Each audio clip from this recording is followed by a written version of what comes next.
السلام علیکم، میں ہوں بشیر خٹک۔ اچھا، آج آپ لوگوں سے بجٹ کے حوالے سے بات کروں گا، اور بجٹ کے حوالے سے جتنے بھی ریئیکشنز سوشل میڈیا یا میڈیا یا الیکٹرانک میڈیا وہ پرنٹ میڈیا اس پہ آ رہے، بجٹ 2022 12 جماعتی یعنی 1 درجن جماعتی بجٹ جو کہ امپورٹڈ حکومت پی ایم ایل این کی سربراہی میں مفتاح اسماعیل صاحب کے جو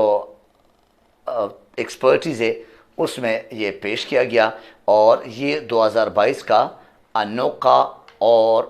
جسے کہتے ہیں نا عوام دشمنی بلکہ عوام کا تھوڑا بہت جو سکون، جو چین، جو خوشی باقی تھی، اور جو اپنے مرہون منت ہلکا پھلکا اپنے غربت کے انداز میں جو زندگی جینا چاہ رہے تھے، وہ بھی چھیننے والا بجٹ یہ کنسیڈر کیا گیا۔ اور اس کے حوالے سے آپ کو سوشل میڈیا پہ اور مختلف پلیٹ فارم پہ ریئیکشنز بھی عوام کے سامنے آ رہا ہے۔ اچھا، ابھی اس حوالے سے میں آپ کو بات کروں گا کہ بجٹ کے پوسٹ مارٹم کے لیے میرے خیال سے یہ 2-3 باتیں جو ہے وہ ضروری ہے کہ بجٹ کیا ہے، کیونکہ پورا بجٹ میں اتنے چھوٹے سے ولاگ میں تو نہیں پیش کر سکتا جو مفتاح اسماعیل صاحب نے ماشاءاللہ پورے دن میں ایکسپلین کرنے پہ لگا لیے، پورا دن ایک یوں سمجھے کہ لے لیا انہوں نے، اور قومی اسمبلی میں ماشاءاللہ کوئی ان کے خلاف نہیں تھے، نہ اسمبلی میں یہ پہلا بجٹ ہے جس کو ہم نے بڑا پیسفل، کام اور اچھے بچوں کی طرح اسمبلی میں لوگ موجود تھے۔ مینس کہ جتنے بھی وزراء تھے وہ خواہ کسی بھی پارٹی کے تھے، وہ کسی بھی نظریے کے تھے، وہ کسی بھی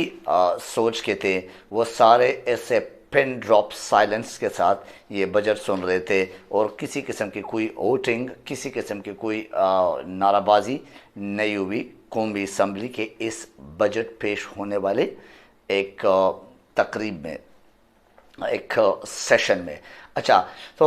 ہوا کیا کہ مفتاح اسماعیل صاحب اکیلا بول رہے تھے اور نان سٹاپ بول رہے تھے، اور بڑے بڑے دڑلے کے ساتھ، بڑے بے شرمی کے ساتھ ایسے ایسے جھوٹ بول رہے تھے، ایسے ایسے لالی پاپ جو ہے نا وہ بوریا بھر کے لائے تھے اور عوام کو کھلا رہے تھے کہ جیسے عوام بیچارے کچھ جانتے ہی نہیں۔ یہ میرے خیال سے پاکستانی عوام نہیں تھے، یہ کوئی امریکہ اور انگلینڈ کے عوام تھے، اور ان کے سامنے بجٹ بڑا اچھا بجٹ اور عوام کو بالکل ریلیف ملنے والا بجٹ، یعنی 5 روپے اگر ایک بات یا ایک تنخواہ یا کسی اور چیز میں بڑھا رہے ہیں تو 25 روپے جو مہنگائی لائے ہیں اور مزید لا رہے ہیں، اور جو ٹیکسز لگائیں گے اس کے مقابلے میں اگر میں کہہ دوں کہ لالی پاپ نہیں ہے تو اور کیا ہے؟ یعنی مینز 5 روپے تو بڑھا دیے، 5% بڑھا دیا، 5 روپے بڑھا دیا، چلو 10% بڑھا دیا، 15% بڑھا دیا، جو پچھلے 10% کا ایک وعدہ کیا تھا تنخواہوں میں بڑھانے کا، اس کے مطابق اگر آپ کو بتا دوں کہ وہ 10% جو یو ٹرن لیا ہوا تھا جھوٹے شہباز صاحب نے، اس بجٹ کا یہاں پہ 15 اس بیان کا، اس اپنے زبان کا ابھی 15% کر کے 5% مزید لگا کے وہ 15% بڑھا تو دیا، لیکن مہنگائی کا شرح نہیں دیکھتے کہ مہنگائی کے شرح میں جو ہے 25 سے 30% اضافہ ہوا۔ اچھا، اس سے اس 15% بڑھانے کا کیا ہو جائے گا؟ دوسری بات کہ جو باتیں ان کی کمزوری کے ہیں، جو باتیں عوام کے لیے تکلیف دہ ہیں، ان میں کسی قسم کی نہیں پراپر کیلکولیٹڈ وے میں وہ پیسے، وہ رقم یا وہ مراعات نہیں بتائے گئے، وہ گول مول کر کے کہ عوام کو نقد دیا جائے گا، اور عوام کو اس صورت میں دیا جائے گا، اس صورت میں کتنا، کس کو، کس قسم کے عوام کو دیا جائے گا، یہ لیے کوئی کیٹیگریز نہیں بتائی، نہ دینے کے اور نہ جس کو دینا ہے ان کی۔ تو لہٰذا یہ بھی ان کی ایک منافقت اور ان کی واقعی سفید جھوٹ، اور حقیقت میں ان کے جھوٹ کے جو ایکسپرٹیز ہے، جو پی ایچ ڈیز ڈگری ہے، وہ یہاں پہ ثابت ہو رہی ہے اور نظر آ رہی ہے۔ اینی ابھی آپ کو بجٹ کے اصلیت، پورا بجٹ میں نہیں بول سکتا، میں نے آپ کو بتا دیا بجٹ کی اصلیت کے بارے میں۔ آپ کو بتا دوں کہ بجٹ کا اگر آپ چاہے کہ سمجھ لیں تو فرق کیا ہے، یعنی 3.5 سال 4 سال حکومت کی جو عمران خان کی حکومت تھی، پی ٹی آئی کی حکومت تھی، اس کے، اور ابھی 2022 میں جو 2 مہینے کی حکومت ہے، اس کے اوپر پچھلے 2018 میں جو حکومت پیسے چھوڑ کے گئے تھے خزانے میں، اور جو زر مبادلہ کے ذخائر چھوڑ کے گئے تھے، وہ کیا تھے، پی ایم ایل این جو چھوڑ کے گئے تھے 2018 میں، اور ابھی پی ٹی آئی جب حکومت سے ان کو نکالا گیا، یعنی مینس کہ جب امپورٹڈ حکومت مسلط کیا گیا اور ان کو بیچاروں کو زبردستی سے نکالا گیا ہے، زیادتی کر کے، ظلم کر کے، تو وہ کتنا چھوڑ کے گئے تھے زر مبادلہ کے ذخائر، یعنی یوں سمجھے کہ آپ کے خزانے میں کتنا چھوڑ کے گئے تھے پی ٹی آئی کی حکومت. اچھا 2018 میں یہاں سے آپ کو بتاؤں گا کہ 2018 میں پی ایم ایل این 9.8 ارب ڈالرز کے زر مبادلہ ذخائر چھوڑ کے گئے تھے. 2018 میں انہیں 9.8 یوں سمجھے کہ 10 ارب ڈالر چھوڑ کے گئے تھے قومی خزانے میں، یعنی ذخائر کی صورت میں، زر مبادلہ کے ذخائر جسے آپ کہہ سکتے. ایک دور میں یہی پی ٹی آئی اپنے 3.5 سال میں، ایک دور میں، وہ ایگزیکٹ مجھے معلوم نہیں کہ وہ کون سا سال تھا، لیکن ایک دور میں تاریخ کے مطابق جو میں نے پڑھا ہے اس میں یہ 21 ارب ڈالر تک لے کے گئے زر مبادلہ کے ذخائر.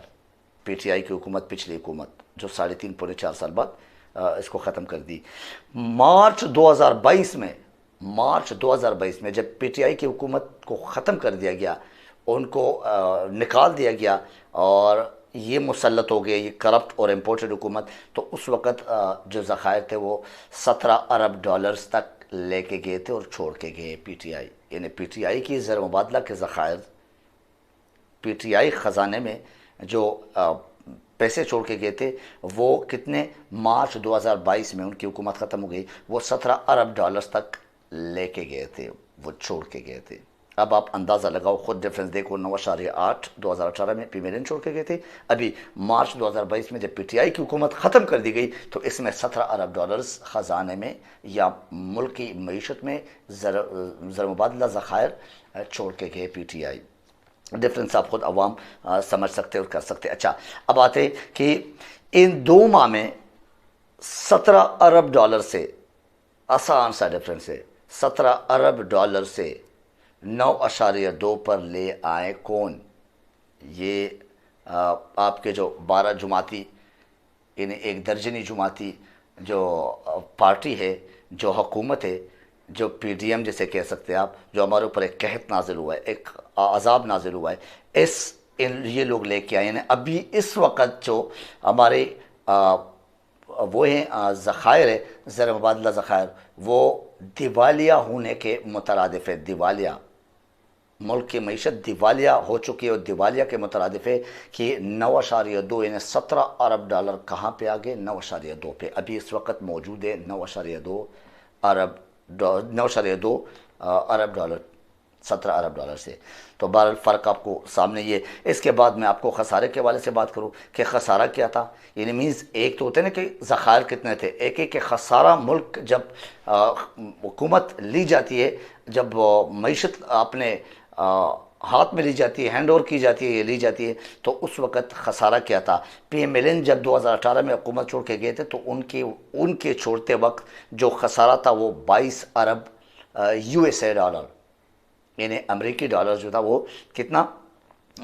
20 ارب یا 22 ارب تک بتایا جا رہا ہے. ڈیفرنس ضرور ہے لیکن 20 سے 22 ارب ڈالر تک جو ہے نا امریکی ڈالر، وہ اس وقت خسارہ تھا ہمارے ملک کے خزانے کا، ہماری معیشت کی، ٹھیک ہے نا، ہمارے سر زر مبادلہ کے ذخائر کے. اور پی ٹی آئی کی حکومت میں یعنی وہ اپنا لے کے آئے نیچے اس خسارے کو، یہ 13 ارب ڈالرز تک لے کر گئی ہے. یعنی مینز انہوں نے 7 8 9 ارب ڈالر اس میں بھی اچھی خاصی کمی لائی، خسارے میں بھی. تو یہ بجٹ، ہاں کیا بولے، یہ بجٹ مبارک ہو عوام کو، مبارک ہو ان لوگوں کو جو بہت زیادہ مہنگائی کا جو نا شور مچاتے تھے عمران خان کی حکومت میں. تو ابھی ان کو یہ بجٹ جو ہے نا، یہ قاتل بجٹ، یہ عوام دشمن بجٹ، یہ ہمارے غریب کے ساتھ یوں سمجھے کہ ان کو سولی پہ لٹکانے والے بجٹ، تو یہ آئی ایم ایف کا بجٹ ہے. مفتہ اسماعیل صاحب خود کہتے ہیں کہ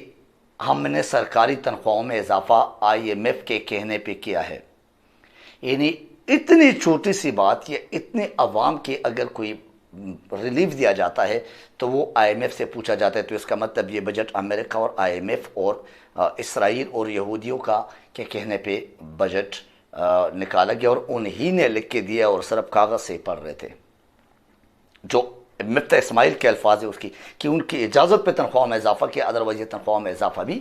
نہیں ہونا تھا. لیکن IMF کی مہربانی شکریہ کہ تنخواہ دار لوگ کے ساتھ ایک انصاف کیا، تنخواہ دار لوگ کے اوپر ایک مہربانی کر لی اور ان کو یہ تو بتایا کہ تنخواہوں میں اضافہ کرو، اس کی اجازت تو دے دی۔ باقی ہر طرف سے عوام سے انتقامی صورت میں یہ عوام سے اور پاکستان سے انتقامی بجٹ کہہ سکتے ہیں۔ تو غریب کے لیے تو اس میں کچھ بھی نہیں رہا۔ غریب تو ایک اگر یوں سمجھے کہ آپ کھانے پینے کے اشیاء پہ تو پہلے سے ہی تھا، بجٹ سے پہلے بھی، لیکن اتنے ٹیکسز لگا دیے کہ وہ اگر کرائے کے گھر میں رہتے تو اس کرائے کے گھر پہ بھی